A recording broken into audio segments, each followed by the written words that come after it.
Hi everybody, welcome. My name is Carla Salazar Gonzalez. Hi, and I'm Michael Tran, and we're the student coordinators for the UCLA Sociology, Race and Ethnicity Working Group. Thank you all for being here on a Friday. Please do remember that there's a reception following the talk in the patio area just close to this room.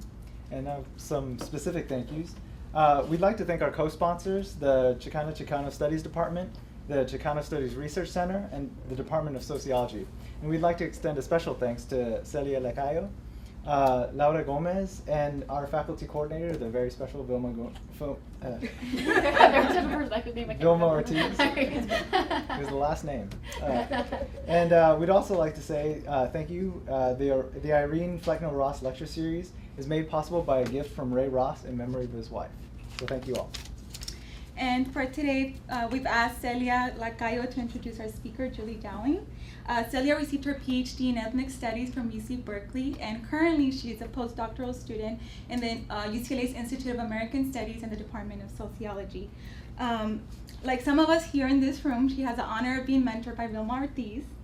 And her dissertation is entitled Mapping Latino Racialization, White Attitudes Towards Latinos and Policy Preferences in Orange County, California.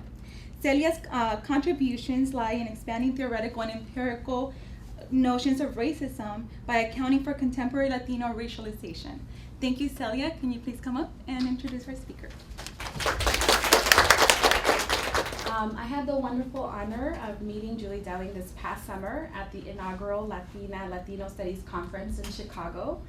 I let her know how much her book meant to me because it truly is a seminal book addressing key questions and issues about race and Mexican Americans. She was very humble and kind, and we are very lucky to have her with us today. Julie, originally from South Texas, is an associate professor in the Department of Latino Studies at the University of Illinois, Urbana-Champaign. She has published several articles on Latino racial identity, construction, and racial attitudes in various journals. Her publications have received multiple accolades, including Distinguished Contribution to Research Award for Best Article from the Latino Sociology Section of the American Sociological Association. Dr. Dowling's book, Mexican Americans and the Question of Race, draws from extensive interviews with Mexican Americans and Mexican immigrants in Texas. Dowling's research challenges common assumptions about what informs racial labeling of this population. As we will soon hear about her book, I just want to mention that this book is critical for many, many reasons, as it makes invaluable contributions to better understanding how Mexican Americans see and identify themselves and the theoretical and policy implications of these key findings. Julie has been very generous with her time, and it's always great to meet scholars who not only are paving the road in cutting-edge research, but setting an example for the rest of us. Without further ado, please help me give a warm welcome to Julie Dowling. Thank you. Thank you so much, Celia, for such a wonderful introduction. And I want to thank, of course, Carla and Michael and Vilma, for bringing me, and all the other persons who were in the racial ethnic working group, for bringing me out here to sunny California, away from the bitter cold that is Illinois right now. I left the single-digit weather to come out here, and I'm very like, do you want me to come to LA in the middle of the winter? Yes, yes, I will come to LA in the middle of the winter. Thank you. When can I fly out? So I'm very, very happy to be here and so excited. Thankful also for Vilma for signing my book in this seminar that it stirred this interest. That's really wonderful. I'm very, very humbled and flattered. I began research on this topic as a large part because of my own background. I have a mixed Mexican American and Irish American heritage, and growing up in Texas, I always struggled when I filled out forms asking for my race, because usually it would say white and then parentheses non-Hispanic next to it, and then it would have like a Hispanic, et cetera option, and you couldn't mark more than one because, God forbid you be more than one race. We've only recently started acknowledging multiraciality in forms in this country, and I would mark, obviously the Hispanic Latino box that was there because, the white one was not an option for me and not really representative of my background. So then moving on to doing research in this area and discovering that according to the Census Bureau that my racial identification of being Latino was not really there. There's a Latino ethnicity box, and then there is, the race, which has options for white and black and Native American, lots of Asian groups, and an other, right? And so I find out that according to the government, that we're not a race, we are an ethnic group, and discovering then that half of Latinos check white and the other half checked other, this really fascinated me when I was in graduate school. I became really interested in, well, what's going on here? You know, who checks white and who checks other? Do some people think of themselves as being ethnically Hispanic and racially white? Do others think of themselves as being racially non-white? What are the differences between these groups? What, you know, like, what does this have to say about the future of what's going on for Mexican Americans in this country? So before I move into my study, giving a little bit of history, and talking about defining whiteness, as many of you in this room may know, you know, obviously the history of race in the United States has largely been around the definitions and defining of who is white. So historically, groups have been defining relation to whiteness. That is, identities that serve the purpose of delineating who is white, and therefore who gets to vote, who gets to have the benefits of citizenship, educational and employment opportunities. Scholars like George Lipsetz, David Roediger, Ian Haney Lopez, Cheryl Harris, Neil Foley, among many, many others, have studied this issue of the definitions of whiteness and how it varies by class and context. In the case of Mexican American persons, they basically were granted citizenship through the Treaty of Hidalgo in 1948. But at the time, this is something that Laura Gomez has written extensively about as well, you had to be white to be a citizen. So you're given citizenship through the treaty, and yet it wasn't really actualized because Mexican Americans were thought of as being non-white. So Mexican Americans, who were typically thought of as being a mixture of races with some European or Spanish ancestry, indigenous, and sometimes African ancestry, were excluded from, they were legally considered white, but socially designated as non-white, and faced, you know, discrimination in terms of employment, housing, inferior schools and resources, segregation, and in many places, and especially in Texas, on par with that of African Americans, with separate Mexican schools, even separate restrooms, et cetera, in some places. So it's important to emphasize that the census doesn't only just reflect these societal differences, but it's been actively engaged in the construction of racial categories in this country. They had categories for free or slave for African Americans, for blacks that basically designated by biology and slave status. The categories of Chinese, Japanese, and Mexican were all put on there as a result of increasing xenophobia and a desire to restrict immigration. So racial ethnic identities are created and reinforced in dialogue with a political context. And as those contexts change, those categories evolve and change with them. So the census has struggled for many years, over a century in fact, with how to define and enumerate the Mexican ancestry population. In 1930, they put a Mexican category on the census. This is a time of the Depression, of a desire to restrict and deport people, so this was not a coincidence that this ended up being added on the census at this time. And people were aware of that. Mexican Americans were like, oh no, we do not want to be on the census, please remove us. The Mexican government also protested and said, hey, way back with this treaty, you said that you were going to treat our Mexican Americans who were living in the population that was colonized as citizens. Why are you racializing them on your census? And so due to protests from the Mexican government and from an organization called LULAC, League of United Latin American Citizens in Texas, the Mexican category was removed after the 1930 census and has not appeared since then. In 1950, there was a category that was added for Spanish surname that was asked only of households in the Southwest. Then in 1970, the Hispanic ethnicity question was put on the long form for the census. The census used to have a short form with the basic demographics, and then a long form that had everything on it from like how many sinks are in your house. I mean, like, I'm not kidding, like all of that was on the form. On that form, it had Hispanic ethnicity, so approximately 1 in 6 households. Finally, in 1980 to 1990, Hispanic ethnicity question followed the race questions on all forms. This was then moved, Latino was added to it for 2000, and it was moved before the race question in 2012 and 2010 because one of the most unanswered questions on the census. Why? Because you think about it, someone's filling out the form, they're white, they're African American, they're Asian, they see, what is your race? They check black. They get to, are you Hispanic? And they just skipped it. They were like, I just told you I was African American, I'm not obvious. They just moved over the question. So now they make you answer it first, tell us if you're a Latino or not, and then you can move on to the race question. So that's the way we have this set up now, and that's kind of how that came about. So here's exactly what it looked like on the census in 2010. So it says, are you of Hispanic, Spanish origin, Latino origin? Are you Spanish, Hispanic, Latino? It has boxes for Mexican, Mexican American, Chicano, Puerto Rican, Cuban, or other. Racial identity has what is your race. It has white, black, Native American, various Asian origin, national origin groups, and an other race classification. Roughly half of Latinos have checked will check white for their race. This has been the case for about 3 decades now since they've been having this on the census. Most of the other half identify as other race, and 97% or so of other race responses are Latino identifiers. So when people check other, they usually write in Mexican, Puerto Rican, Cuban, just Latino or Hispanic, etc. That other small 3%, anyone want to take a guess? Who else might check other race? Middle Eastern folks. So people who are Middle Eastern ancestry also feel as though the standard questions of white, black, Native American, and these Asian groups don't fit them. And there's a current debate going on right now about whether to add a MENA category, a Middle Eastern North African category in the census to account for those folks as well. So here's how has this been interpreted by people, this whiteness and this otherness? Well, first, people thought they checked other because they're confused. When this first happened in the 1980 census, it was the question itself in 1980 said, "Is this person?" ?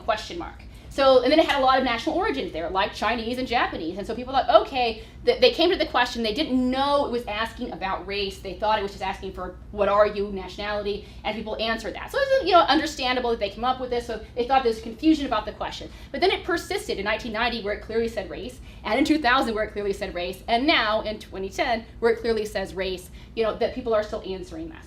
Others have hypothesized it was related to darker skin color. So people who checked other are darker than those people who checked white. Okay, there's also been basically a understanding that maybe perhaps it reflects cultural or structural assimilation. So those who checked white are more assimilated, people argued, than those who may have checked other race. And there are some indications that people checking white is linked to higher income and higher education. That's most definitely there. There also has been Clara Rodriguez's work, which I'm going to talk about, which basically where she looked at people who identified as other race and decided that it was more than just the color issue. It is an issue of Latinos having a different understanding of race altogether. That is a combination of kind of physical characteristics with cultural and social attributes. So Clara Rodriguez argues that race is a cultural, social, or political concept, and she argues that other factors beyond just the phenotype are at play here, including cultural modes of behavior and context, as well as their understanding of their sort of national origin as race, basically. And so she makes the argument that it is a cultural, social, or political concept. They have a different way. It's not simply this biologically determined way in which a lot of white Americans see race.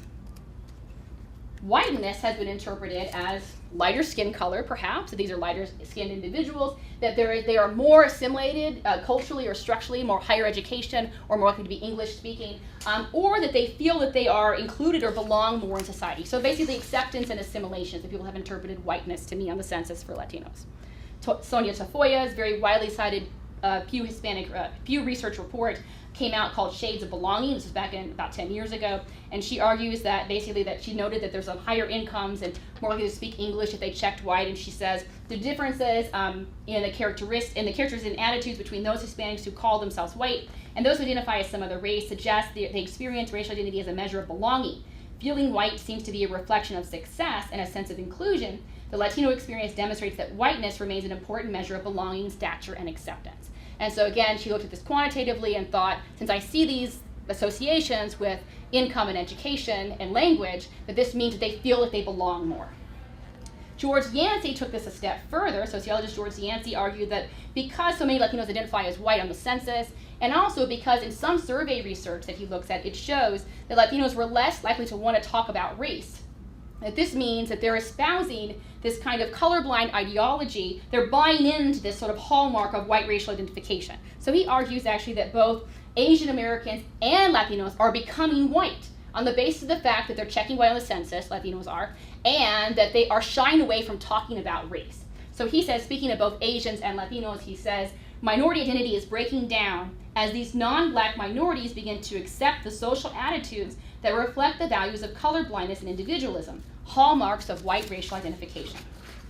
So with so many conclusions being drawn from these census declarations of whiteness, one would think that there would be more out there qualitatively investigating this. But so far, there's been very little research. Clara Rodriguez's wonderful book, Changing Race, looked at otherness, Latino otherness, and why people check other. Wendy Ross' book that came out as well, Race Migrations, in her interview, she looked at why people checked what they did on the census, and she found that it wasn't so much color, but it was about, similar to Clara Rodriguez, about how they see race differently in terms of their cultural background. But there's been very little inquiry qualitatively into what is behind people checking white, despite the fact that people have all these assumptions about what it means. So I wanted to know, in my research, is Yancey right here? Do Latinos identify as white and avoid conversations about race for the same reason that European Americans do?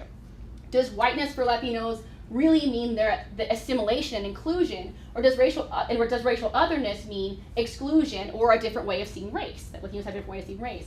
Also, are Latinos who claim whiteness accepted as racially white by others? I can call myself white, or you can call yourself white, but do other people accept you as white, basically, is the key factor here, rather than just your self-assertion of that. So I did interviews, 86 interviews, with Mexican Americans and Mexican immigrants in Texas, in 3 Texas communities, asking questions about socioeconomic status, the racial ethnic composition of their neighborhood and their friendship and social networks, their dating, proximity to the Mexican border, their migration histories, physical appearance, Spanish language fluency. Some of you were talking to me about narrowing your focus. I had a lot of things in my interview questions, so if you're having problems narrowing your interview questions, don't worry, I was right there with you. I had a lot of questions in here. Political engagement and involvement in their communities, all of this stuff was in the questions that I asked them. Because I really wanted to know, and didn't want to rule out anything that was going to be at play here in the stuff that I was going to be asking. And so focusing on Texas, it's in part for a number of reasons here. Over 2/3 of Latinos in Texas identify themselves as white on the census. This is compared to nationally, where it's only about half. So basically also I found, whereas nationally, higher incomes are associated with whiteness, in Texas I found quite the opposite. Some of the people in the lowest incomes are more likely to check white. I also found some really extreme regional variation in Texas, which I'm about to show you. So here's my map. This is drawn from census data, and the places that are more dark are where people checked other race, and the places that are more light are where people checked white. So you see kind of this wave of whiteness along the US-Mexico border, where over 80% of most people in these counties checked white for their race. And if you go to these counties, as some of the people in the room maybe are from these counties, you will not see, my mother is from Mission McAllen, I'm from Dallas-Fort Worth, and my aunt lived here in Del Rio. So this is also, easy for me to gain access to the community in these places as well. So, if you go to places, you're not going to see, everyone there looks really light-skinned like me, or like everyone's all speaking English. Quite the opposite. Along the border, there's a lot of Spanish maintenance. My mother's first language was Spanish, even though both of her parents were born in the US. So there's a lot of language maintenance and cultural identification here. So there must be something else going on here besides it being about assimilation or color, right? Because 80% of people who live here don't look white, right? Or are all speaking English and not speaking Spanish. And so these locations, for those of you who are less familiar with Texas, the Dallas-Fort Worth area is a very large and racially diverse area with a substantial number of, African Americans, Asian Americans, and other groups. Del Rio and Mission McAllen are quite different in the sense that they're predominantly Latino towns, basically mostly Mexican American, with a smaller white population.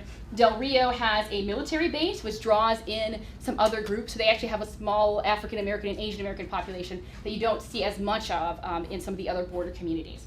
Del Rio is also the case of the first Mexican American desegregation case was in Del Rio, basically. So they have a very interesting history of segregation in those spaces and legal pursuits of whiteness in terms of integrating the schools that also made it an interesting place for me to study. Okay, so I gathered my respondents from a number of different sources, community events, churches, local hangouts. I asked respondents to give me the name of another person to be interviewed, so it was a snowball sample in the sense that I got people who both participated in community events and those who may not have. Before beginning the interview, I informed all the people that I interviewed that I'm of Mexican ancestry and from Texas, marking myself as an insider, as well as the family and other social ties I had in some of these areas. It was a great interview, people in Mission. Then I interviewed older folks who actually knew my grandparents. So my grandparents were from there. They'd be like, "Oh, you're Georgie and Javella's daughter? You didn't know that." And so, or granddaughter, I'm sorry. So having those connections really helped me to kind of have a segue into the community in these places. I was interested also in, whether or not color was at play here, because that had been something that had been hypothesized by a lot of people studying this. So I took detailed notes on people's physical appearance. Does this person, if I were to look at this person walking down the street, what would I think that they were? I also asked them, if you were walking down the street here in Del Rio, Texas, and someone were to look at you, what do you think they would label you as? Would they be able to tell right away that you are Hispanic, Mexican American, whatever term they use for themselves? And why would you think that? What about your physical appearance, et cetera? I took notes on whether they had an accent and asked about that as well, and physical features. And so I wanted to know if there was any correlation here between physical appearance and what they were checking as well. Had a very diverse sample from age 18 to 81, about half women and men, and a nice number of second and third and fourth generation individuals, as well as immigrants. For the purpose of this talk, I'm going to focus in on Mexican Americans that I interviewed, the 65 Mexican Americans, in part because The immigrants I interviewed had a very different experience with classification. Obviously, not being from the United States, they approached the questions very differently than Mexican Americans did. And so I kind of, for those of you who did read the book in Vilma's class, I separated them out into their own chapter because it was a totally different process. So I'm focusing here on the Mexican Americans, but if people have questions about the immigrants, I'm happy to answer that during the Q&A question. So about 28 individuals identified as white who were Mexican Americans and 37 as other race. I found that for Mexican Americans, racial whiteness and otherness on the census was not really reflective of skin color for my sample, cultural assimilation, or experience with discrimination. Only 3 of those white identified respondents actually looked like they could maybe pass for white, so it wasn't really color that was going on here. Most of them spoke Spanish and had a lot of ties to their communities. What was really going on here was racial ideology. So it was racial ideology I found that was the strongest influence in my respondents' racial identification. So it was not how they're being racialized by others, but how they process those experiences and the discursive strategies they use to talk about those experiences. That was what informed what they decided to check for their race. And so I draw on in my analysis of this, theoretically, Joe Fagan's work on the white racial frame, where he argues that despite the absence of sort of the Jim Crow segregation we had in the past, racism still persists in our society and the stories we tell about race. Fagan describes the white racial frame as referring to racial ideology that encompasses racial stereotypes, narratives, images, emotions, and discriminatory practices that continue to shape American culture. Components of this framework include a belief in inherent superiority of whites, the devaluation of African Americans and other racial minorities, and the minimization of both past and contemporary racial discrimination. Colorblind ideology as well is what I draw upon. Adherence to this white racial frame, often involves this issue of sort of like denying and downplaying race that I just mentioned. I also draw on Eduardo Bonilla Silva, really amazing work on this topic as well, where he outlines 4 different sort of frames that are used in colorblind ideology. This has emerged primarily in studies of white European Americans, although he has founded a few of these themes also through his interviews with African Americans. But basically the first being abstract liberalism. This is basically the use of meritocracy to describe society, which is kind of a form of colorblind ideology. When you say that those people who are ahead in society did so and got there because they work hard, then you are also saying that those people who are at the bottom of society are there because they did not work hard. They're in the lower classes, racial minorities, because perhaps they did not work as hard as someone who got ahead.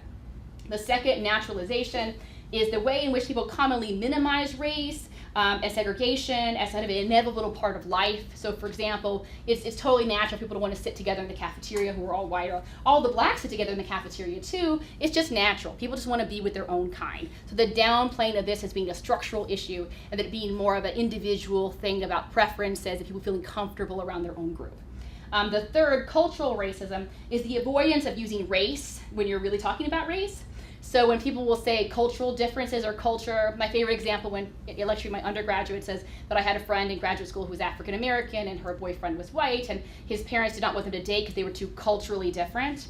They could not have been more similar than any pair of people ever. They like the same music, they like the same food. They grew up in the same town, but they're too culturally different. So the use of culture, when you really mean race, as kind of a euphemism for race, right? The fourth one here being the minimization of racism, fairly straightforward, downplaying racism and saying that that basically it was not that big of a deal in the past, or that it's not a contemporary problem. This is also where you see the person who calls out racism is the racist. So you noticed race, so you're the racist. Like that would fall under this issue of kind of minimization of racism. So I developed kind of a theoretical framework to drawing upon these to explain what I was seeing in my interviews.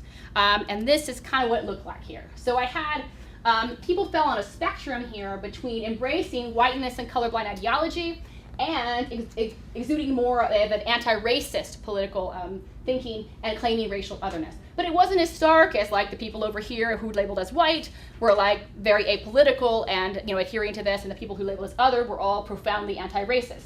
It was a spectrum across the board. So we have the extreme, race is no barrier. Extreme minimizing of race and racism, strong belief in meritocracy. I pull myself up by my bootstraps and everybody else can do it too.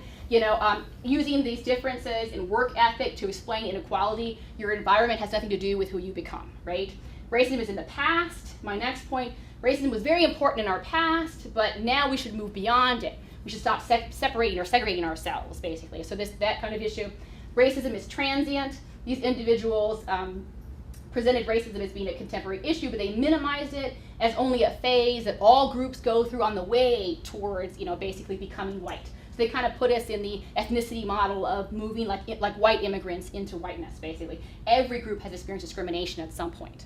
Racism is minimal. These individuals identify themselves as other race, but still would do things to minimize discrimination, basically, in their telling of their stories to me. I stay on my side of town. Why go looking for trouble? So this man would say to me, oh, I never experienced discrimination. I know where to go and where not to go. Well, the fact that you can't go to the other side of town is in itself a form of discrimination, but sort of downplaying of the discrimination elements. This one, racism is significant. Racism is an important component in determining life chances. No disavowal of racism, but also no espousing of this sort of anti-racist political agenda either. I can't fight the system, so I go with the flow. And then finally, racism is endemic category. Racism pervades explicit espousal of anti-racist ideology, often tied to alignment with immigrants or African Americans. We should work with blacks and immigrants, all of us together, right? So this was the spectrum that I found among my respondents.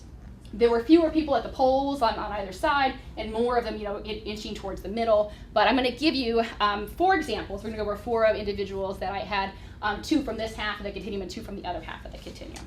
So I'll start with Irene Hernandez, who was quite a character, as some of you may remember from the book who read it. So 60-year-old Irene Hernandez is a business owner in Del Rio, and she began our conversation by telling me a little about herself, including her many accomplishments.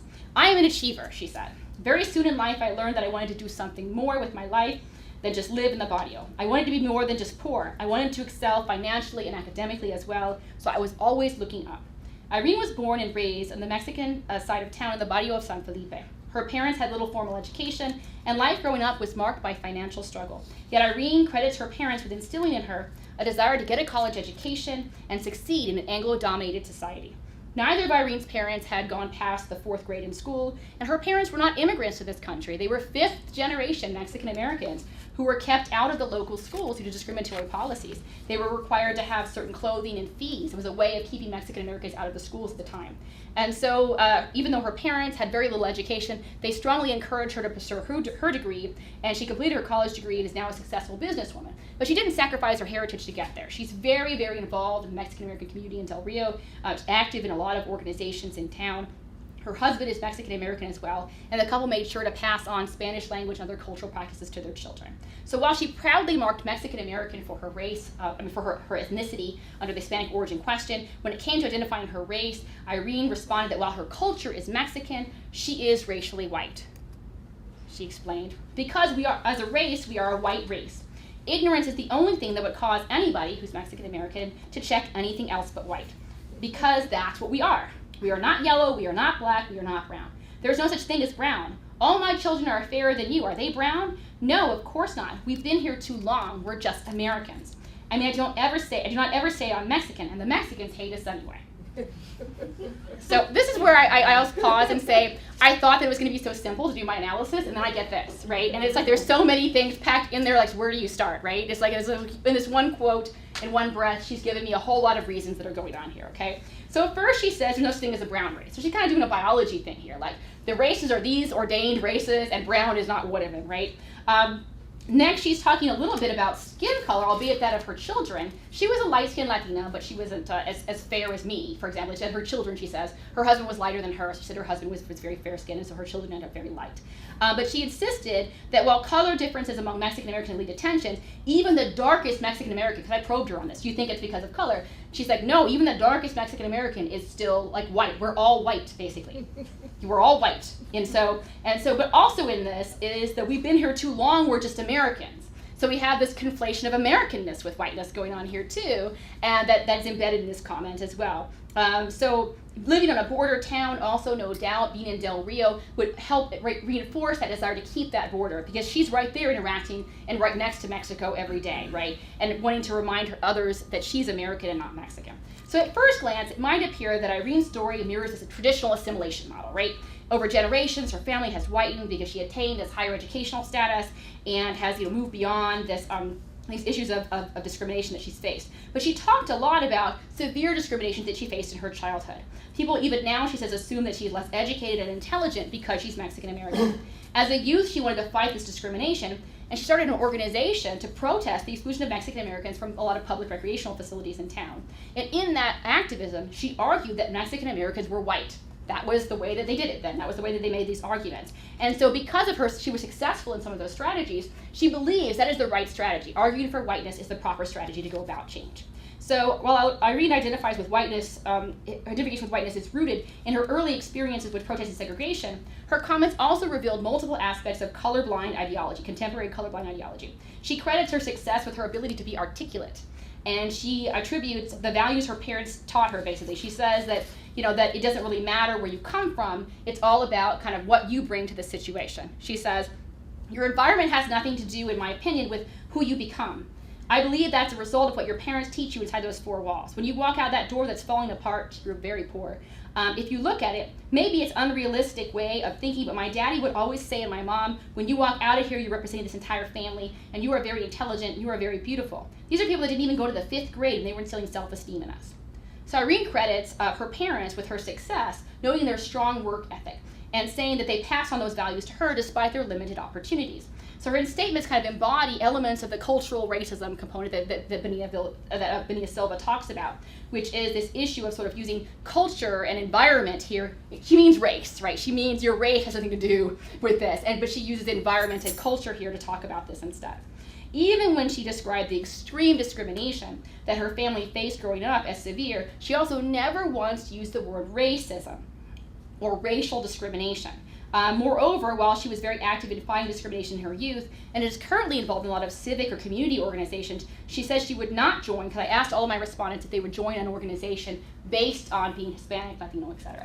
And she said no, and she explained, I don't believe in that. I just believe in rights, but I don't believe in organizing based on that. I don't belong to those things.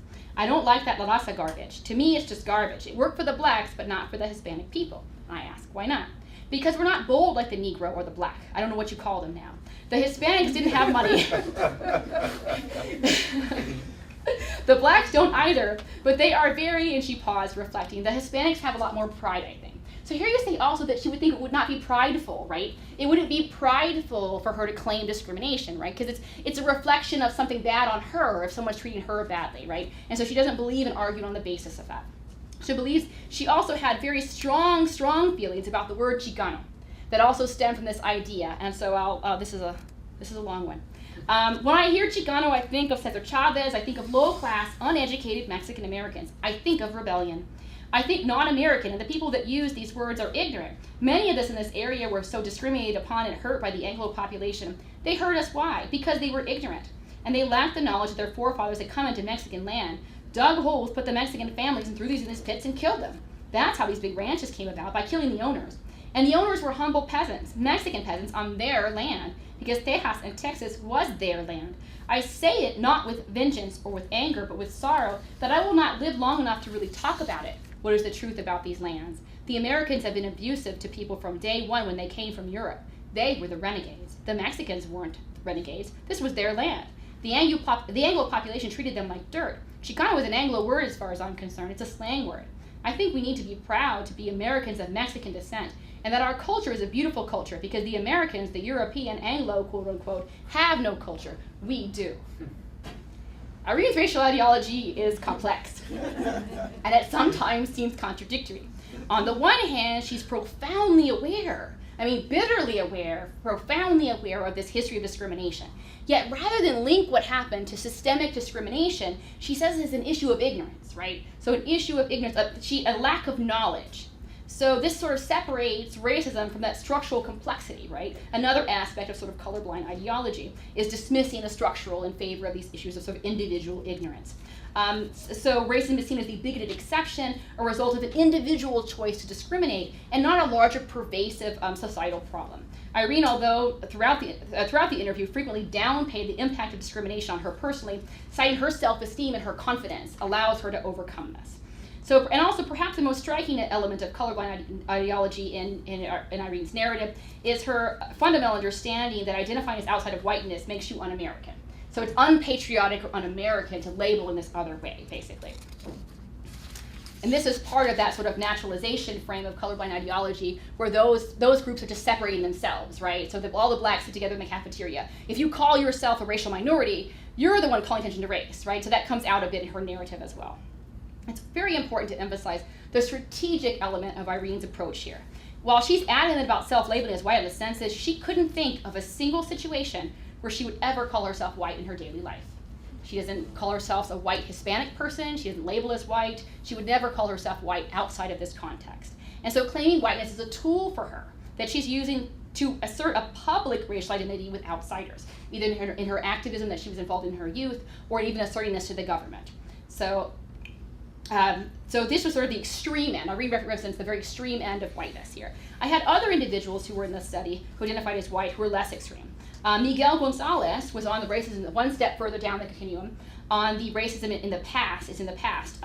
So Miguel Gonzalez was a janitor in his mid-40s who grew up in an impoverished colonia on the outskirts of Mission, Texas.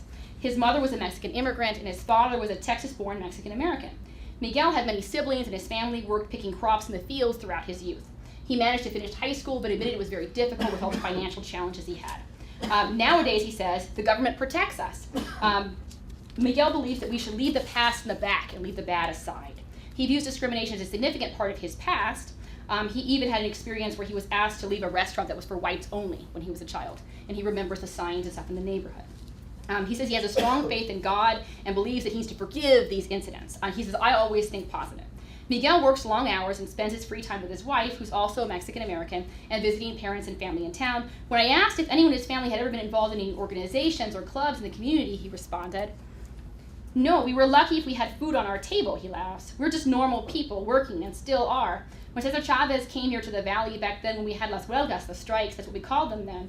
But it was like if you don't work, you don't eat. It was as simple as that. We had to work, that was our life. We had Cesar Chavez and La Raza Unida, and all of that, but we didn't pay attention to that. So he sees himself and his family as hard workers, that it's important for him to go with the flow and not row the boat. He says, I work, never say no to the boss, be happy, live a simple life.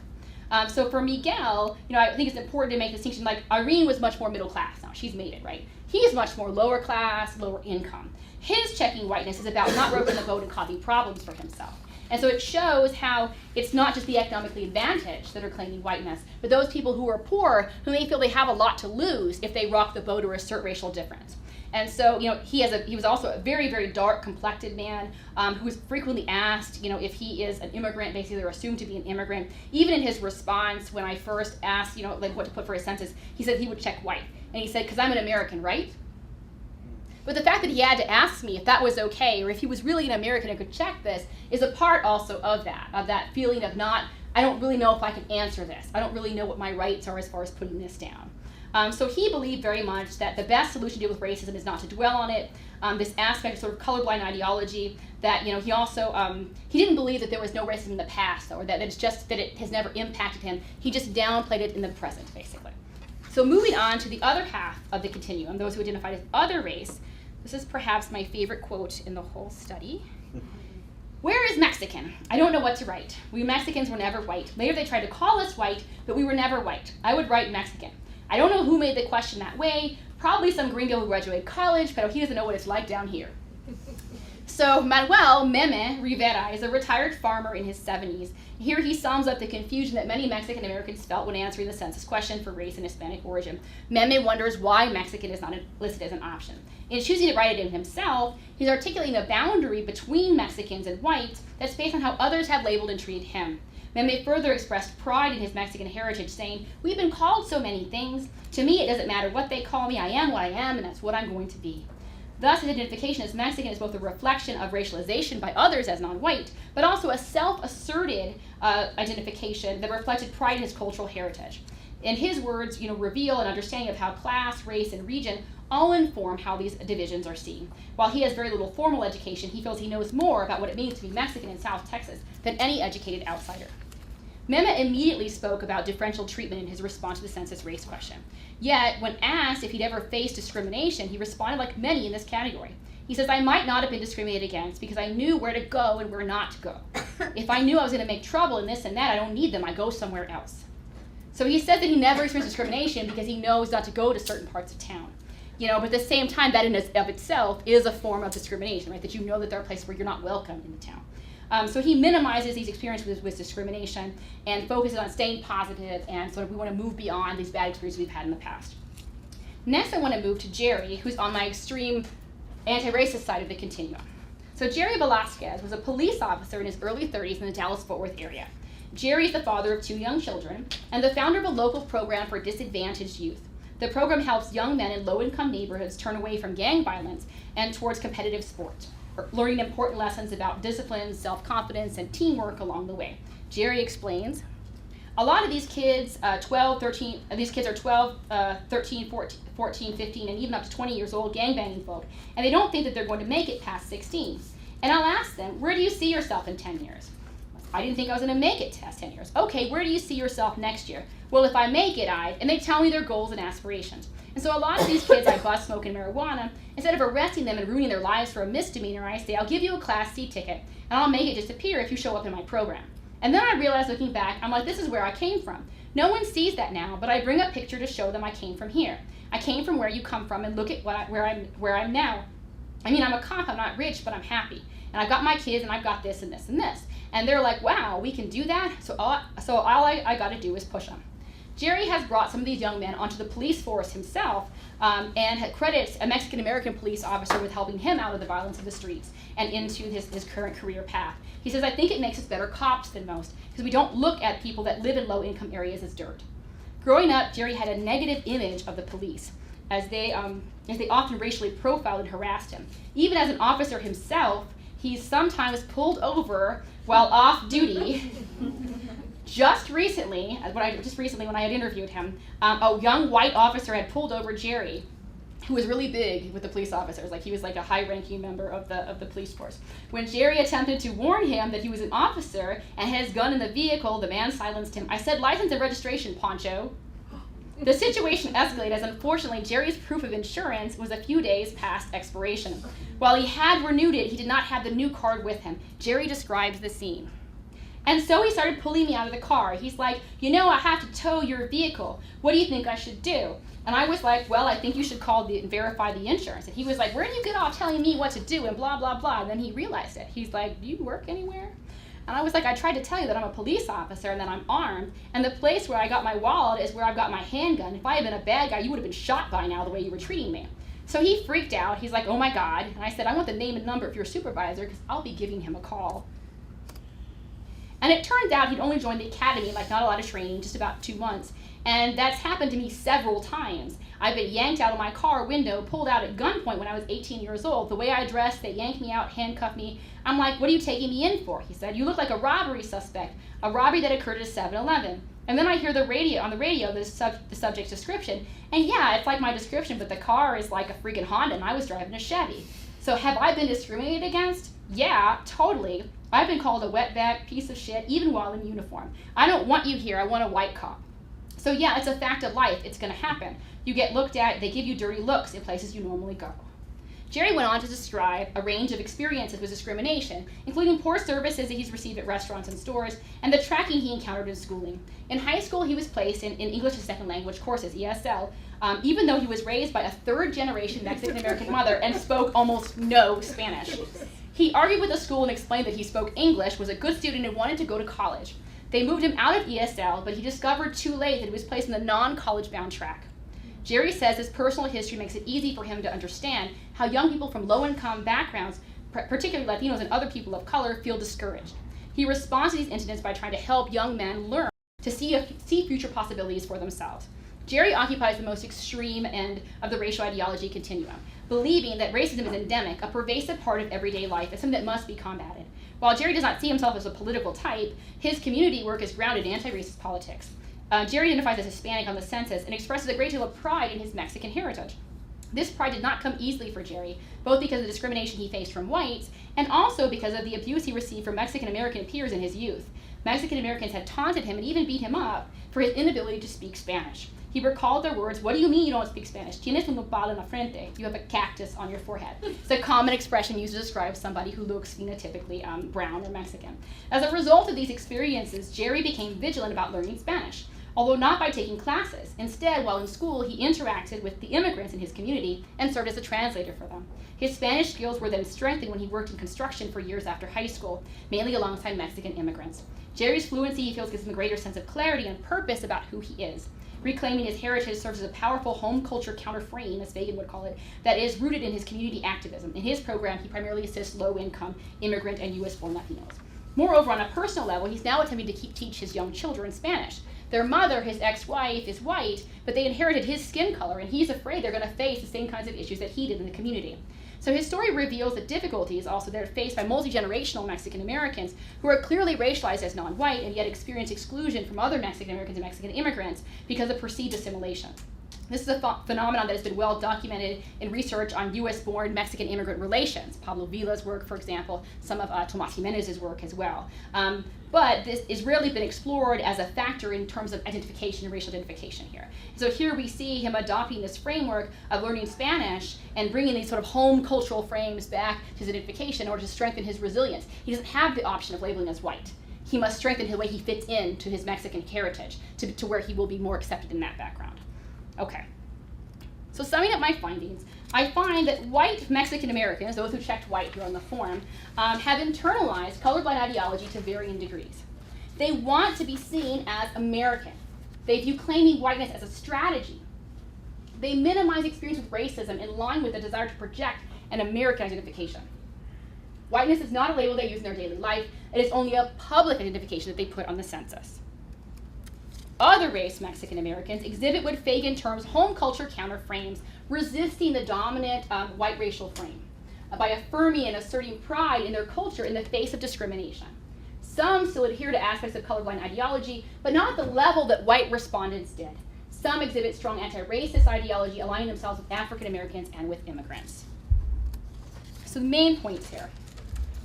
Most respondents, both white and other race, experienced discrimination. Even if they didn't want to call it racism, they're still experiencing discrimination. Mexican Americans are still highly racialized in Texas, I find, even despite the fact that 2/3 of them are checking white. They identify as white because of this discrimination. It's a defensive whiteness. So what are the costs of this? What are the costs of why should we care about this identification? I argue that it divides the Mexican American community from Mexican Americans from immigrants, distances us from African Americans and other racial minorities, potentially, if you're saying we're on the white side of the color line, we're not a part of you and your struggle, basically. It creates a false perception that racism is minimal. As long as this whiteness is interpreted as inclusion and assimilation, then the racism that's continuing to happen will be discounted. We also saw, many of you may have seen the New York Times blog post that came out this past summer, where this blogger interpreted the fact that Latinos are labeled as white on the census to mean that they're becoming white. And so at the same time as we're seeing this increasing xenophobia and discrimination and racial profiling, SB 1070 in Arizona, and all of these issues, these numbers are being used to dismiss that and say that we're white, meaning we're all becoming white, basically. There's no issue with discrimination here. So in terms of re-envisioning Latino racial identification here, there's three important points that I think that can be taken from my study. First, we need to think about the ways in which sometimes we conflate public and personal identification. Asking about race is important, and we have to continue to ask about race and have the data that we need to look at inequalities in our society, but we have to be careful how we interpret this. Because what you say on a form, especially on a form for the US government, for someone who's an institution of authority, may be very different from how you label yourself in your daily life. Second point here, the issue of talking and not talking about race, I say. So this issue that Yancey pointed out, that basically, they don't want to talk about race, so that means they're like white people. They're experiencing color, they're espousing colorblind ideologies like white people. They don't want to talk about race because of privilege and acceptance, etc.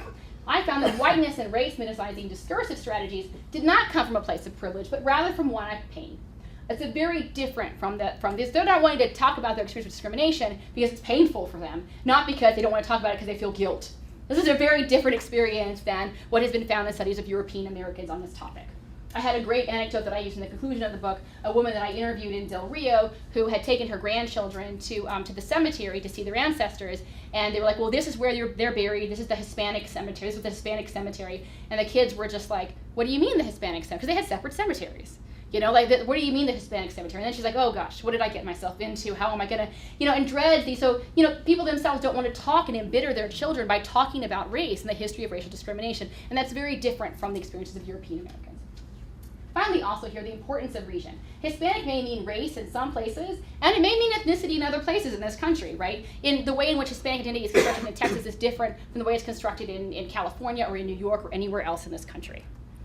So, how do we fix this in measuring race? So we have this issue right now with the Census Bureau. I don't know if some of you have been following. I talk about it a bit in the conclusion of the book, is that now there's potential to possibly change the U.S. Census form to where we have options, basically, for Latinos to be able to mark something for a combined question on race and ethnicity.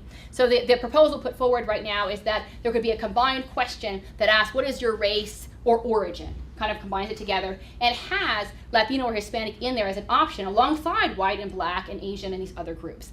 There are a number of sort of arguments in favor and against. First of all, the potential concerns. One of the concerns people have had is that they don't want there to be an undercount of the Latino population. And in some past researches, they found that people think about Irene, okay? Irene's not going to check that she's not white, right? And so they're thinking, okay, if I put Hispanic on there as a race, where some of the Latinos are going to go towards the white, right? And they're not going to check it, and then I'm going to lose because they don't want to be racialized. So there's that fear that they could lose some of the population, right? The second fear is, what about those who are black or white who are Latino, right? Because the people I interviewed, they don't look white, they're not really white, they're just checking on a form. There are people who are phenotypically white and see themselves as being white Cubans, for example. There are people who are black and Latino, obviously. So in putting it on there as an option, will we still have the differentiation that we need and want to see in terms of looking at possible differences among Latinos themselves along race? Arguments in favor, basically, and I'm someone who is in favor of the change, the data that we have right now in terms of color is we're not getting color right now as it is. So we're afraid of losing color unless you really believe that 52% of Latinos in this country look like me. They don't, you know, like, so 52% of people are checking white. We're not getting color right now, and only like a tiny fraction check black. You know, there's more people who have African heritage who are Latino than are checking on the form. You know, the people who check Indian or native origin on there is like a small fraction as well. We're not getting color differences with the data as it is. We're not getting that. And as it serves now, as I mentioned with the New York Times piece and the responses to that, it's perpetuating this idea that we're whitening and that discrimination isn't continuing to happen. And so I feel more concerned about that than I do about potential loss, thing that we aren't actually capturing with the form anyway. In fact, I believe, and I'll get to this right now, that we get better data on color and differences with differential experiences among Latinos from a combined format. So the combined format I'm talking about was tested through the alternative questionnaire experiment, the AQE, and it was done with the 2010 census, basically. So they sent out these alternative questionnaires, and instead of getting a regular census, almost 500,000 households got this instead for their census, and it had a combined question. Then they called back 1 in 5 of the people that filled out their forms and asked them, you check this for your race. Is that how you consider yourself to be? And basically, so they did this to sort of check the reliability of the data. And then they did focus groups. 750 participants all over the country participating in focus groups from different groups, Middle Eastern folks, African Americans, Latinos of different backgrounds, Mexicans, Puerto Ricans, Caribbeans, etc. So this is what it looks like. It's a little bit faded here to see, but basically, this is what there are 3 options. This is what the most popular one looks like, people like the best. White, and it has option for you to put your ethnic group in. Black, with an option for ethnic group. And Hispanic or Latino, American Indian, Asian, Native Hawaiian. It still has other. If you don't like these, you can still put other on this form, okay? So what happens here is you can check Hispanic, Latino, and write in Mexican American if that's you. If you're a black Cuban, you can check black and write in Cuban here. You can check black and Hispanic and write in Cuban in either or both. And so you can mark whatever works for you, basically, on here. And this, oh yes, that does help a little bit with the lighting. So you can check all that apply. And because it says, race or origin, basically, and not just race, they didn't get the undercount. So they didn't receive an undercount. People were comfortable with this because it doesn't necessarily call it a race, basically, and because all groups answer their ethnic stuff underneath it. So it doesn't look like you're being singled out. Because that was another concern of Latinos in the focus groups. They felt like, why is the first thing you want to know is whether I'm Latino or not? Especially in this age where we have a lot of anti-immigrant sentiments, people felt fearful and felt stigmatized by that. And so this takes away the stigma, and instead all groups kind of have a certain level of parity here, that they're all treated equally on here, and that white people can also have an ethnicity. They didn't just, arrive without ethnicities here in this country either, so that you can put down your Irish or Italian or something else. Because the way it is right now, we have white and black, and then all these Asian national origins and other groups. It's as if white people and black people can't have ethnicities. So this allows you to put black and Haitian if you want to, or Nigerian there. And so it allows for these kinds of differences. When they did this, they found overwhelmingly, just like my research, they found that Latinos who checked white in the separate question format, the separate Hispanic versus white, just like what I did, if they checked white, they weren't really white. when they called them up on the phone and said, you checked white on here, when it was a separate question, they had checked it because there was no Hispanic. And so they found the same thing that I did in my own research. Using the combined format that I just showed you, other race dropped from being our third largest racial group, which it is right now, to being less than 1% of respondents. 80% of Latinos checked Latino Hispanic and wrote in their origin. 9 to 16% of Latinos, depending on which form that they used, marked white, basically, and Latino Hispanic, as opposed to 52% that we see in that. So, and that fit. When they called them up on the phone and they had checked white and Hispanic, they really were. They were a white Cuban. They were half white and half Mexican. And it actually fit them. It fit how they saw themselves, as opposed to being an expression thing that didn't fit what they saw themselves as. The number we checked Black and Latino, there was a lot of fear that we would lose our count of Afro-Latinos from this, and that number stayed the same. Basically, the number of people who checked Black and Latino Hispanic stayed the same in both formats. And so I will end with that, basically, and take questions.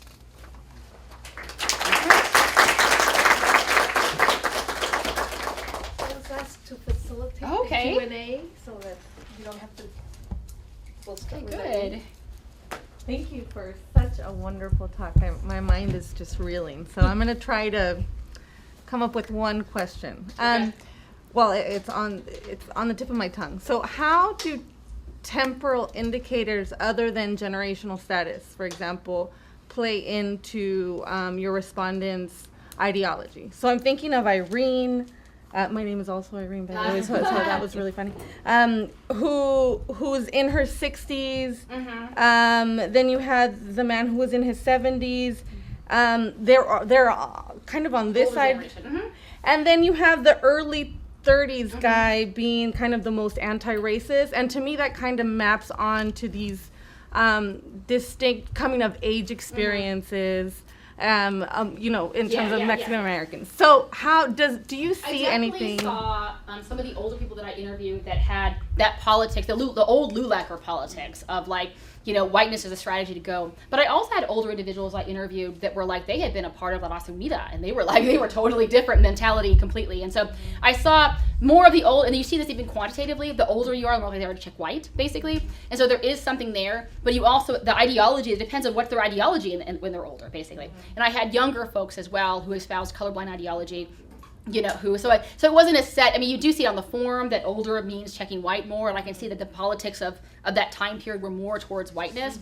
But I still found folks, even in the opening of the book, I have someone who's retired, in her 60s, and she's like Juliana in the book, and she's like, no, I'm with immigrants and African Americans, and so I did have older individuals who were very politically minded and aligned themselves more with immigrants and African Americans and away from whiteness. Okay, so it doesn't map on exactly, but you see. Yeah, I definitely saw more of those narratives of we need to argue for whiteness as a strategy. That was from the older generation. I didn't get that from young people. Young people gave me colorblind stuff, but not for whiteness, but not this is the right strategy for us. This is what we do. We argue that we're white and this kind of thing. So good question. Other stuff? Yes, Celia.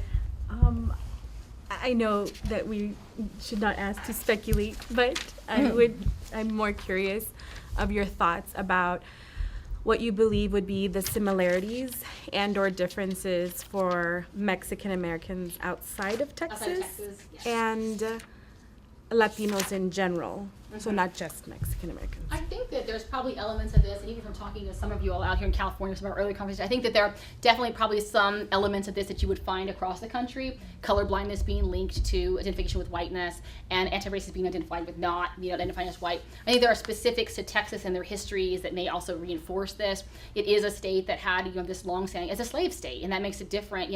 The ways in which race has been conceptualized in Texas and that history is different from other parts of the country. So I don't, in the book, I stay away from, making any kind of assumptions about other parts of the country. I have occasionally had people ask me at conferences, well, this is just Texas, kind of, and which is not what you're doing, but this is just Texas, and I'm like, yes, and that city is just New York. And that's just California. And do you think that New York or California are representative of the entire country? Because they're not at all. Because they're totally different. I mean, California is so different from the rest of the country. New York. I mean, so most of what we know about racial classification in the census and the quality of work that's been done has been done out of New York. And that's a very different environment than the rest of the country. So I try to just speak about, Texas in the book so as not to overstep and talk about other things. But I'm sure that ideology plays into it. for other people as well. I do think that in the census found with their focus groups, that the one focus group they had with Cubans in Miami, they were only 10, 12 people on the focus group. Then they identified as white, and they liked the question the way it was. They were fine checking white and Cuban.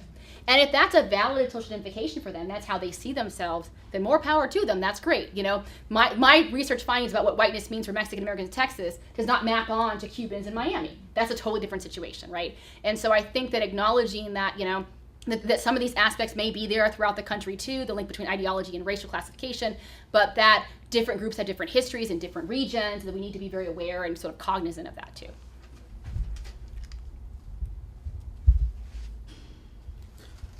So I'll ask a question. And in your continuum, like in your typology, at the extreme left, you sort of like merged.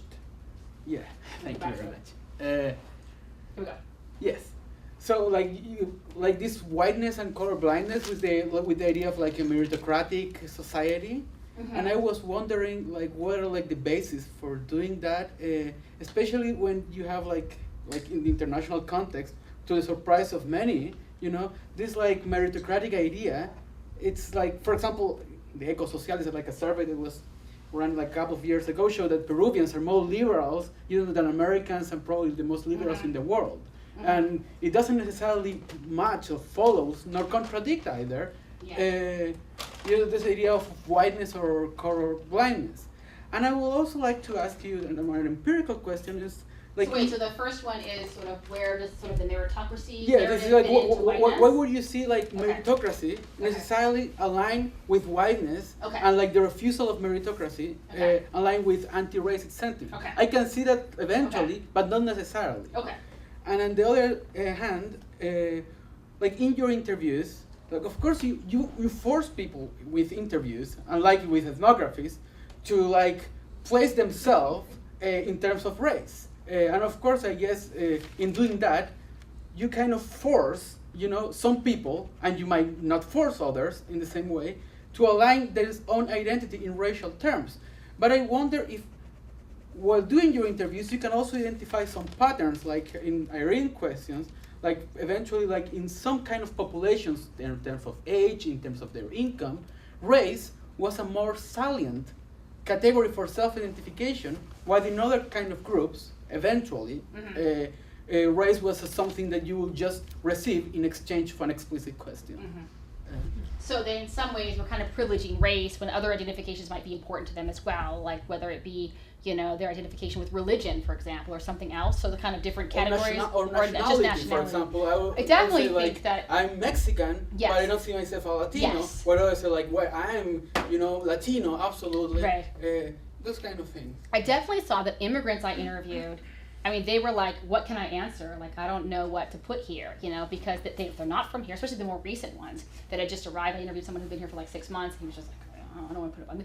Seeing themselves solely as being Mexican in terms of their national origin and not knowing what to put for this. And this has no meaning for them, basically. And so, you know, trying to sort of sift through their identifications and what they put for that. Others who had been here for longer were, you know, using patterns that were sometimes similar to Mexican Americans, but a little bit different in terms of their stuff. So I think that, you know, for the immigrants especially, what they're checking for their race, for a lot of them was just sort of like, I have to figure out what to put on this form. I've heard we're supposed to put Hispanic here.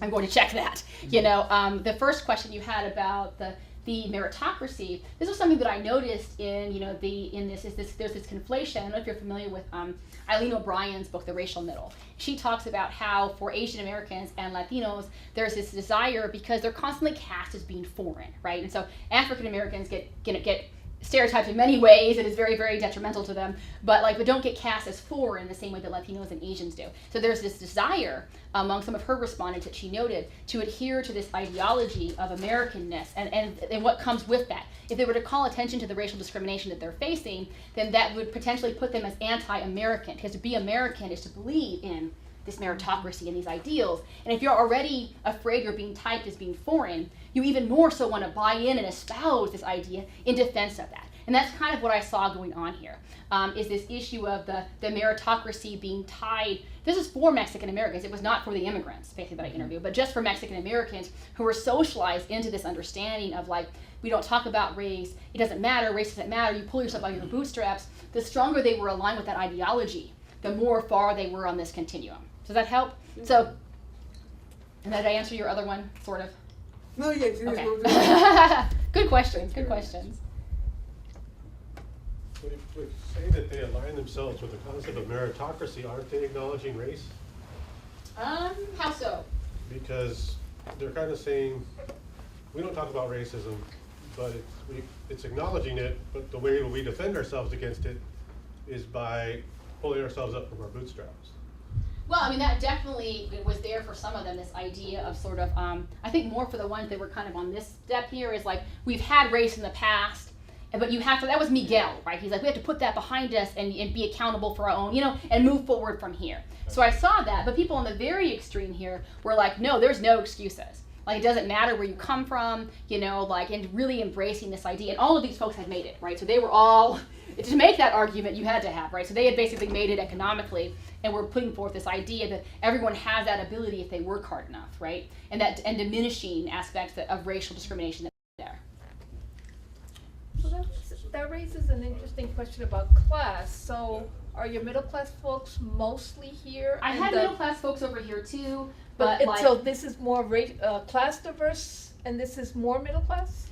I would say that they're about even, but everyone in this far end was. I had pretty much even. I had lots of people who were middle class over here and over here, but this, they were all middle class, and there were like 6 or 7 of them over here. They were all middle class, basically. So but I had middle class folks who were on the other spectrum as well too. But there was nobody who was poor who was making this argument, basically. Interesting.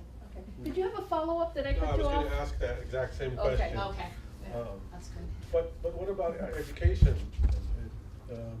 Would you find that more higher educated people would be... Quantitatively, when I ran the data, I found education linked to it in a sense that basically, for the state of Texas on a state level with the data, that education was linked to labeling as white, right? So the higher education was linked to whiteness.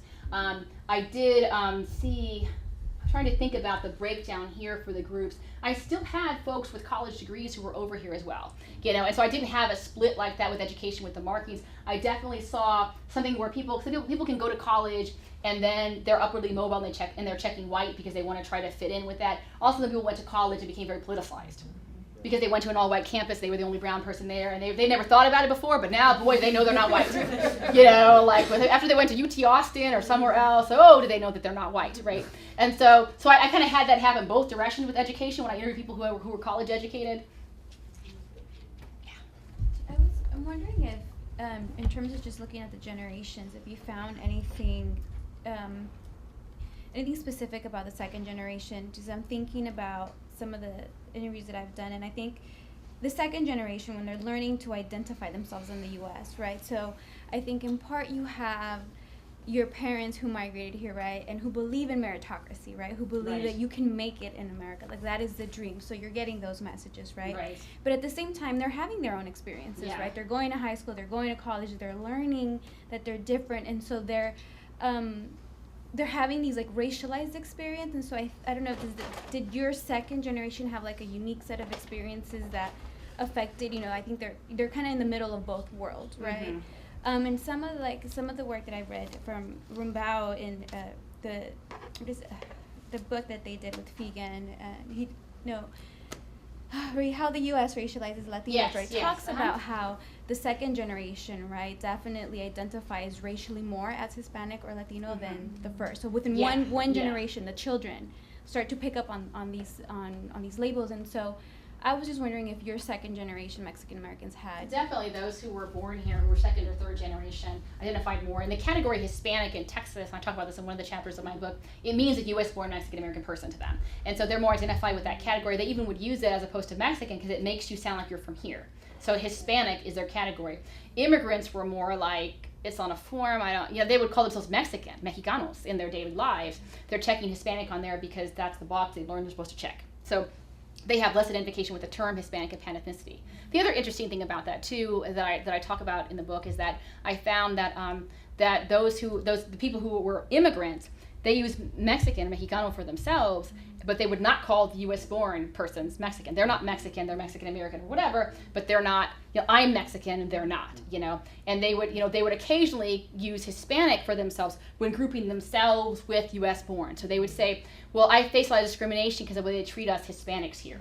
right? So that would lump them in together. For Mexican Americans who were born here was the exact opposite. When someone was discriminated against them, they would often use Mexican for themselves in the narrative. And so it would be like, they treat me that way because I'm Mexican. Even though they never use Mexican to call themselves, they're always used Hispanic. But in that, so they would group themselves with Mexicans in a period where they feel like they're facing discrimination, and they also used Hispanic as only them and not immigrants. So the exact terms that each group used to group themselves with each other were the ones that the other group used in the opposite way. So it was really interesting that even within the national origin group of Mexican origin people, the labeling is very different for the immigrant versus the U.S. born population. Hi, thank you for your talk. I stepped out, so I'm sorry if someone already asked this question, but it's sort of related to what Matthias was asking earlier about this continuum, and I understand why it's like this because that's the conclusion that you came to, but I was wondering what it would have looked like if that had been a 2x2 with, whiteness, and then whether you were colorblind or anti-racist, identifying as a racial other, and if you're anti-racist or colorblind. So I was wondering if you just could recall instances of, for example, someone who identified as white but was very anti-racist.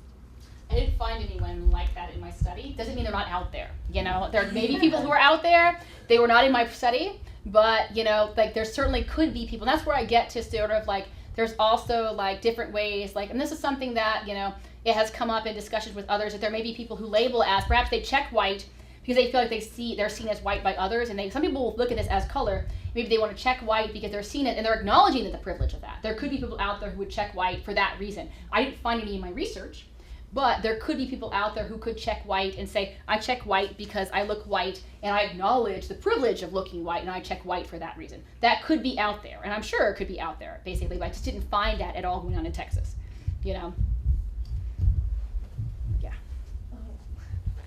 One of the things that always drives me crazy about assimilation work is that we and this is not assimilation work, that we talk about labels and then try to make a conclusion about the structural, we equate labels to what is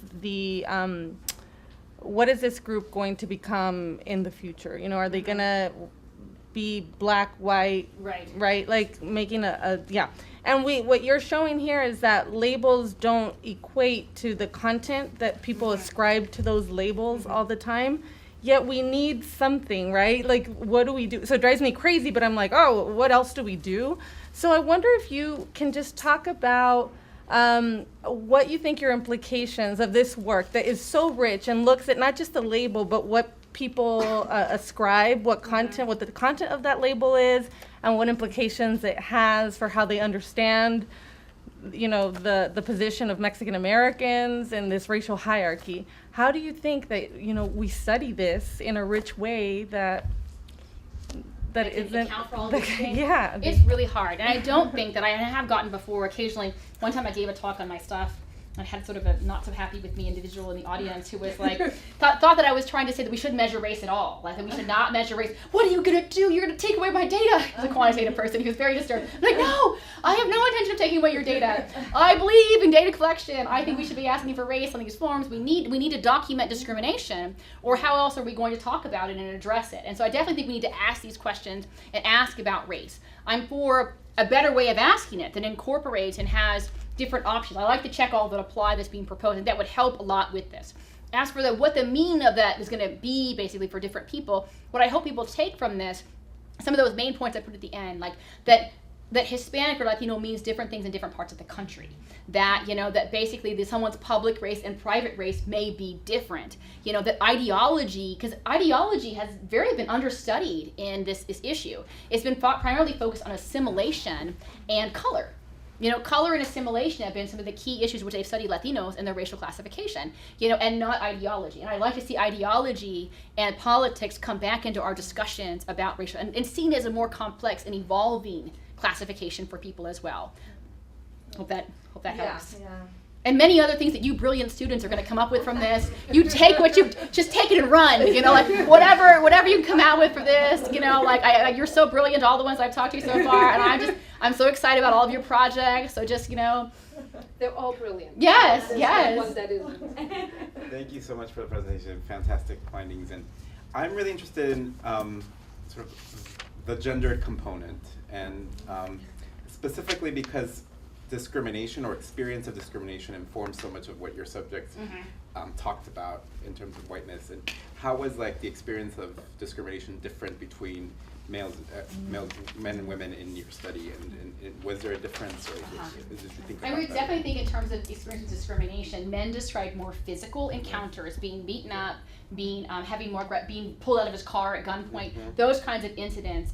Someone who talked to me about how a police officer, harassed him or assaulted him, more violent types of not all of them, but more violent experiences than what women experience. Women talked about feeling like stereotypes of the spicy Latina, right, and facing more exoticizing issues, stereotypes that they're not serious about their careers or about their education because they're young Latinas, right? So those kinds of differences that I saw a little bit in their experience with discrimination. So so those gendered issues. I'm trying to think if I did have a few people that I interviewed who were LGBT, and sometimes that would come up as as well. When I would ask about discrimination, I might get stories that involved multiple. Because I asked openly also about discrimination to take any gender or other things that people might have to talk about. But I think the main difference that I found was sort of the more physical and aggressive forms in which violence that men feared more, police brutality, those kinds of things, versus women's experiences, which were equally problematic, but were different in terms of their scale. And it seemed, just on the examples that you showed, I'm sorry, it seemed also like it was a temporal difference too. Like the first person that you talked about cited sort of like a history of racism and a history of discrimination, whereas like the men that you cited were much more about like present day sort of experience. It's much more, Thank you. Amber and then Ariana. So, and you mentioned that you're multiracial. I'm wondering if there were any people in your sample who were multiracial and partially Mexican, American or Mexican, and how they identified, or if you plan to look at that in the future. I wanted to, my master's thesis was on people who were mixed like me, who had one Mexican parent and one white parent, and I felt that was such a different experience for the most part that because I'm looking at whether they checked white or other, and I thought if they are white and other, if they are white and Mexican, it might, so I didn't go out there looking for a sample of people who were mixed like myself. I did end up getting two of the 86 were of mixed background, and so I set up an interview with somebody and it turned out they were half, and I was like, hey, let's just go for it, I'll include them and it's fine, but I didn't target that population because I felt as though I'm looking at whether they're Mexican or whether they checked white or other. If I throw in there that they're half white, that kind of ends up, both of those individuals, I think one of them checked white and the other one checked other, and it had to do with they didn't look white or have any, it was more about the politics and their ideology stuff as well. So it still fit in with the frame, et cetera, that I had, and I went ahead and included them, but I didn't go after, and that would be very different, right, because you would also have people who might check white because they are half white, basically, as opposed to checking it, because of, like their politics or something. Question. I was wondering if you could go back to the census or the question on the the combined one? Okay. The combined one. And I was wondering, so this question allows you to select multiple categories, yes, right?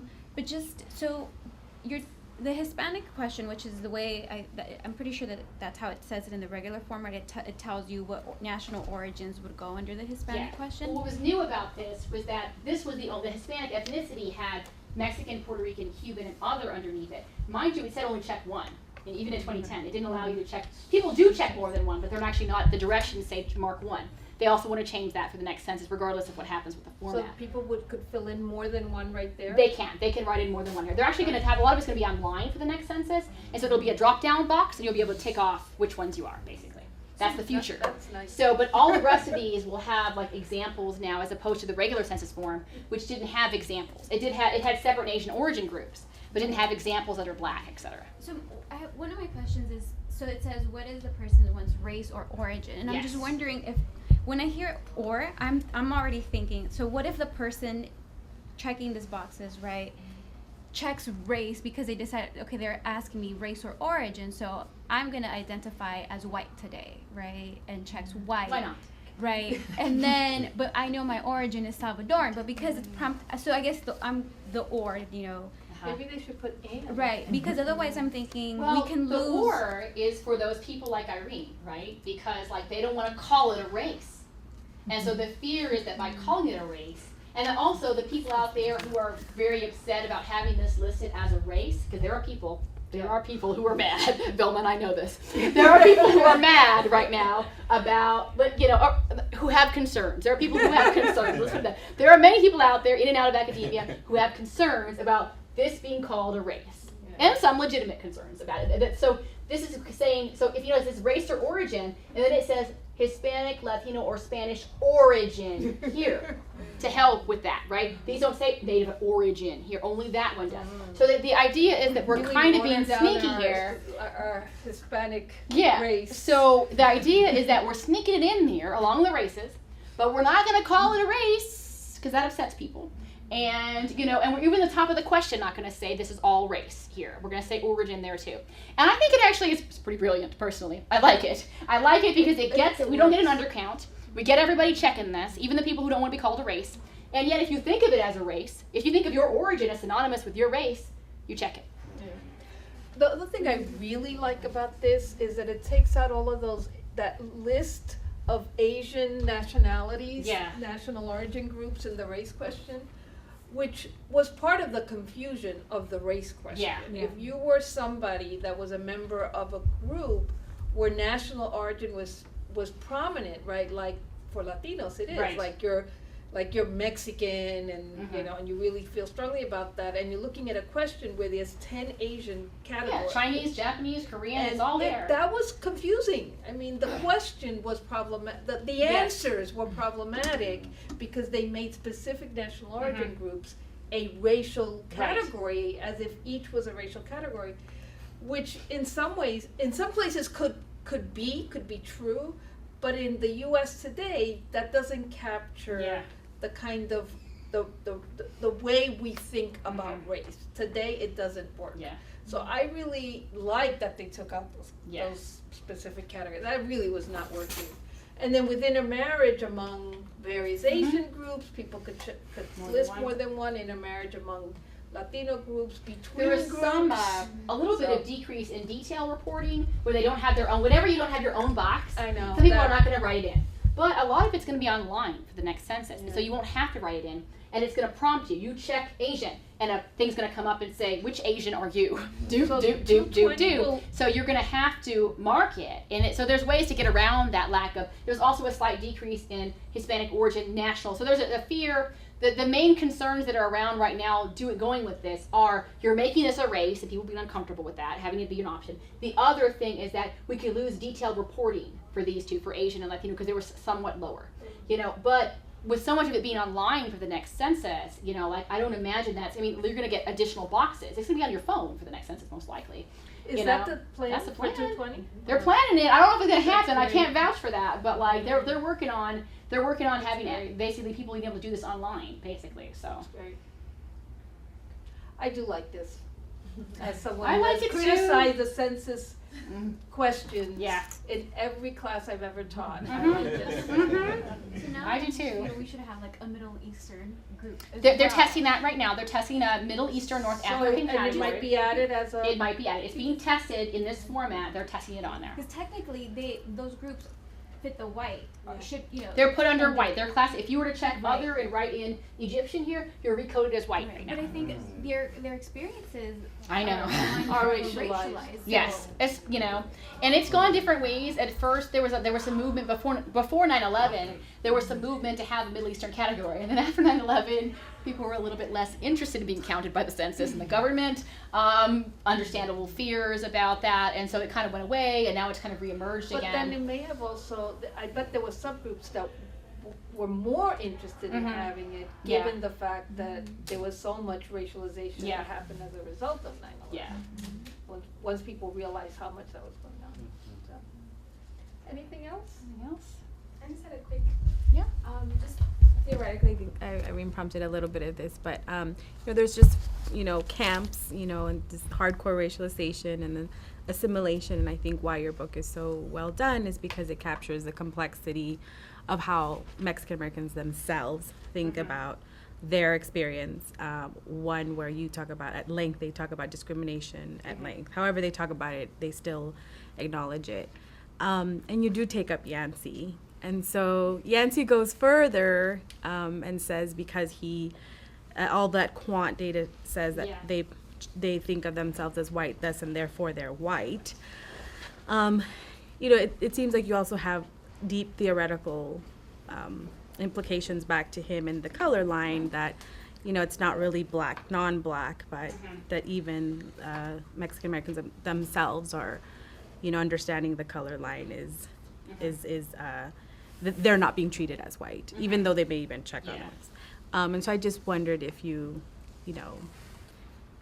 would at some point, push back on him even a little bit more. Perhaps I tried to, as a junior faculty member who is not quite tenured yet, writing my book. I remember just not wanting to piss people off as much as possible, and also just being very measured in my, I didn't even actually. In the first version of the book that I sent out, to the press for review, I actually did not. I didn't make the suggestion. I talked about the possibilities of what the census could do, but I didn't actually go behind a format like this, because I was because people are so strongly opposed, some of them, that I was like, oh no, they're going to totally pan my book because they're not going to like my conclusion. And so I was very cautious. The reviewers loved the book and were like, you should go for it in the conclusion. And so I was like, all right, I will. It's accepted at this point. It's good. So I went ahead and went for it. But I think that there's a lot of people who have done critiques regarding Yancey's who is white book, and there's a sort of assumptions. And I think that while I understand some of the proposals that are out there that we're moving towards a black non-black sort of situation, I don't really see that happening. I see it as moving more in a direction of sort of as being just other sort of these groups. Basically, we're moving into the racialization of these kinds of categories. Some of those groups, and I think that the problem and the pitfall we fall into in these discussions is often, Mexican Americans aren't looking like African Americans in this way, or Puerto Ricans don't look like blacks in this way, therefore they're not a race, they're over here. Why is the only racialized group thought for comparison African Americans? I'm not saying the way that Asians are treated is the same way as the way blacks are treated. I'm not at all saying that. I would never say that, but I don't think they're treated as if they're white. And so we need to make space in there for understanding that there may be hierarchies of treatment here and different ways in which Latinos and Asians are racialized as non-American and as, potentially illegal, and these different ways that is not, the way in which blacks are treated. And so people are racialized differently, and not make the African American experience our only reference for what constitutes a race, because that is a unique experience. And I'm not saying that Asians and Latinos fit that experience, but that doesn't mean that they're white and they're not racialized, right? So is white a unique experience? White is a unique racialized experience as well. Yes. Okay, that's our time, and thank you so much. Thank you all for inviting me. Great. Good questions.